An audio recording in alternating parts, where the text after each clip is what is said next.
All right, folks, let's go to the phone. We have a very special guest joining us, and it is half of the legendary duo Hall & Oates. John Oates is with us today. Where are you calling from, John? I'm in Tulsa, Oklahoma, where we're just about to start the tour. Yeah, and you guys are going to be performing at Wells Fargo Arena coming up next Monday in Des Moines, and I got friends who are going to that show. They are pumped to be seeing you guys. It's great to see you guys out there touring again. Oh yeah, well we've been touring for quite a while. We just haven't been to Iowa for quite a while. So it's going to be exciting. We got Tears for Fears with us, and it's going to be a great show, and looking forward to it. Yeah, let's kind of go back chronologically to the beginning, because I want to talk to you about your origins in music. Now, you grew up in Philadelphia, or a Philly suburb, and that was home to American Bandstand and Philly Soul and all that good stuff. Gamble and Huff is from there. Is that the thing that got you started in music, or was there something else, like a musical family or something? Well, I actually started music as a very young child, singing, playing guitar at 6 years old. I started by playing country music and folk music, and early rock and roll was really my real roots. Chuck Berry, Everly Brothers, stuff like that. And then in the 60s, I got involved in the folk revival with Delta blues and Appalachian bluegrass music and stuff like that. Then I moved to Philadelphia and got more involved in the R&B scene. So it's really been a combination of all these very roots American music. Yeah, and those roots, they really show through even in your synthesizer heavy stuff in the 80s. You've got that soul sound, and it's just a very soulful, great style of music that you guys had.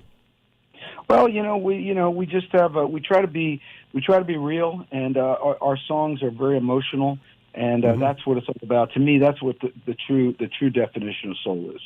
Yeah, you bet. Now, about the time you graduated high school, you were in a Philly band called the Masters, and you did a single called "I Need Your Love." I would think that has to be a pretty rare artifact these days, right?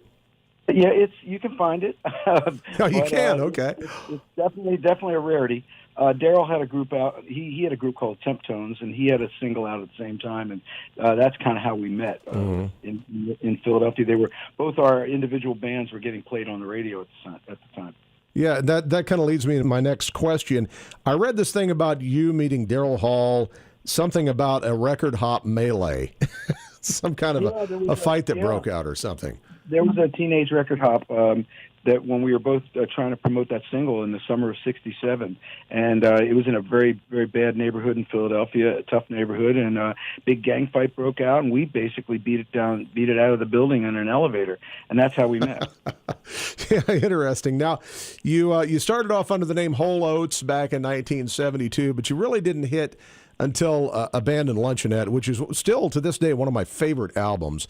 And She's Gone is on there, one of my favorite Hall & Oates songs. And there's this guy on the internet that's got a blog about diners, and he did this whole story about the location of the cover shoot, that you guys actually shot the cover, but something about you being ran off by police, or the threat of being ran off by police when you were shooting the cover. It's kind of an interesting story. Well, the diner was an actual diner near Pottstown, Pennsylvania, where Daryl went as a kid. And it had been moved into the edge of the woods off a small road, and we thought it was just a great image to take. And we went there and took the pictures. The woman who owned the diner didn't want us on the property, and she ran us off. But we did get the shot, and it became the cover of the album and the back cover of the album. So I read the back cover of the album was a different diner. That picture was taken in a different diner because you guys got ran off. Untrue. Urban legend. It was the exact same diner. That's why she ran us off, because she told us we could take pictures of the outside but not go inside. And we went inside. That's a cool story. Well, so you went to RCA in 1975, big string of hits for RCA. Now, was it something about what the label was doing, you think, that changed your fortunes, or a different direction musically? Or why do you think that is really when you guys became really big? No, it had nothing to do with the label. It had to do with we wrote the right songs and we made the right record.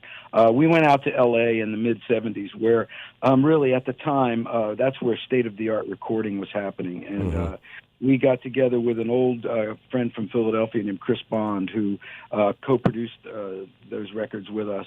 And he surrounded us with some great L.A. players, and it was really, we had written the songs, we recorded the right records, and that's really what made it happen. Yeah, there's so many great songs from that period. Now, one that wasn't a hit, but, I mean, it's one of my favorites, is Diddy Doo-Wop. Now, that's off the Voices album, and it's the happiest song you've ever heard about a serial killer. You know what, man? I'm glad you said that. It's one of my favorite songs. Daryl and I, when we were writing for the Voices album, we were actually looking at a newspaper. There was a newspaper on the table, and you know, in the New York tabloids, you know, used to like to have a lot of sensational stories. And there was a guy who was going around the New York subways chopping people up with a machete. Oh, and, interesting.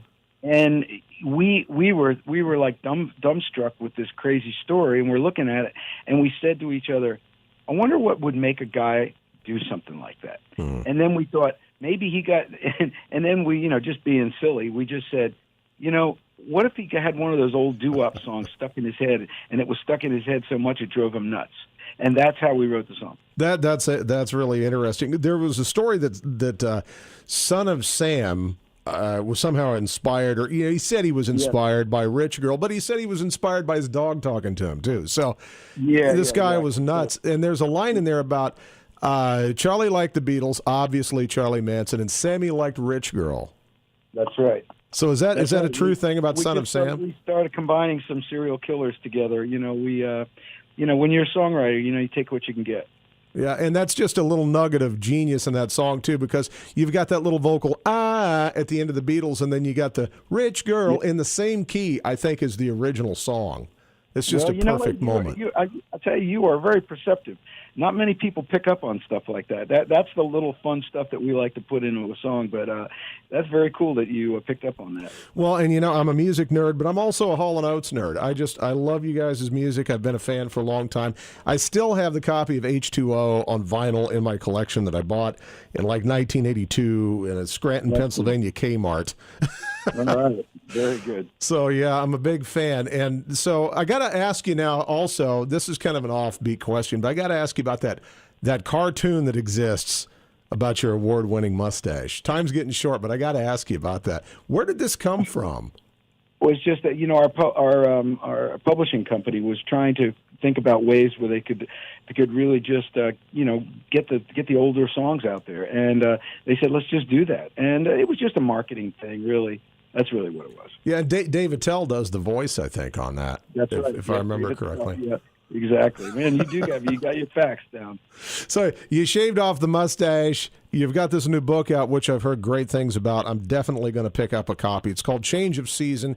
That's the title of the last Hall & Oates album, too. But it's also appropriate because that period marked a change for you, too, personally. That's what the book's about. The book's about transformation. It's about coming out of the 80s, out of this 20-year period of running around the world, being irresponsible, and really growing up in a way, and changing my life so that I could go forward. And at the same time, there's a lot of great Hall & Oates stories in the book as well. Yeah, and some of the the Hall & Oates stuff in there, of course. But you had some financial woes too that you kind of detail in the book, and different stuff about your personal life as well. Well, yeah, it was really it's my personal story, but at the same time, my personal life's been so wrapped up in this partnership for the last 45 years is that I had to figure out a way of navigating through that and telling not only the Hall & Oates story from my point of view, but my own personal one. Yeah, and I guess you're now, in addition to being a published author, in addition to being a songwriter and everything else, you're a producer now, too. We talked to David Starr, one of the artists that you've worked with. We talked to him a few months ago. Is producing something that you've made a habit of doing? Is that something that you enjoy doing? Only on rare occasions over the years. I've only done a few productions. And to be honest with you, it's not something I look to do. It's only if it's a friend or someone who I really, really feel really good about it, and I feel I can really enhance what they're trying to do. I'm not out there to be a producer and just record everybody. It's a hard job, and I'd rather focus on writing my own songs. Yeah, and so once again, we want to tell people you're going to be at Wells Fargo in Des Moines next Monday night at 7 p.m. with Tears for Fears. That's going to be a great show. Was going on tour as Hall & Oates. I mean, you guys took a hiatus for a while, didn't you? Not really. There's been periods of time when we toured less, but over the years, I have to say, we've honestly been we go on tour on a quite regular basis. All right, I know time's getting short, and we've only got time for about one more question, so I'll just ask you this one. What do you think the future holds in store for you? Well, I think, Daryl and I are going to finish out this tour by October. It's going to be a great run all over the country. We're going to go to the UK and maybe Europe a little bit. I've got an album called Arkansas, which I just finished, which I'm going to put out in 2018. It's a roots Americana type record. And so a lot of good stuff in the pipeline. It's just a matter of time, really. All right. Well, hey, thanks so much for talking with us, John. We know you're busy, and we certainly appreciate it. Thank you very much. Thanks to John Oates for giving us a call this morning. And once again, want to remind you that Daryl Hall and John Oates will be performing at Wells Fargo Arena in Des Moines next Monday night at 7 p.m. So if you have a chance, go check that out. Going to be a great show.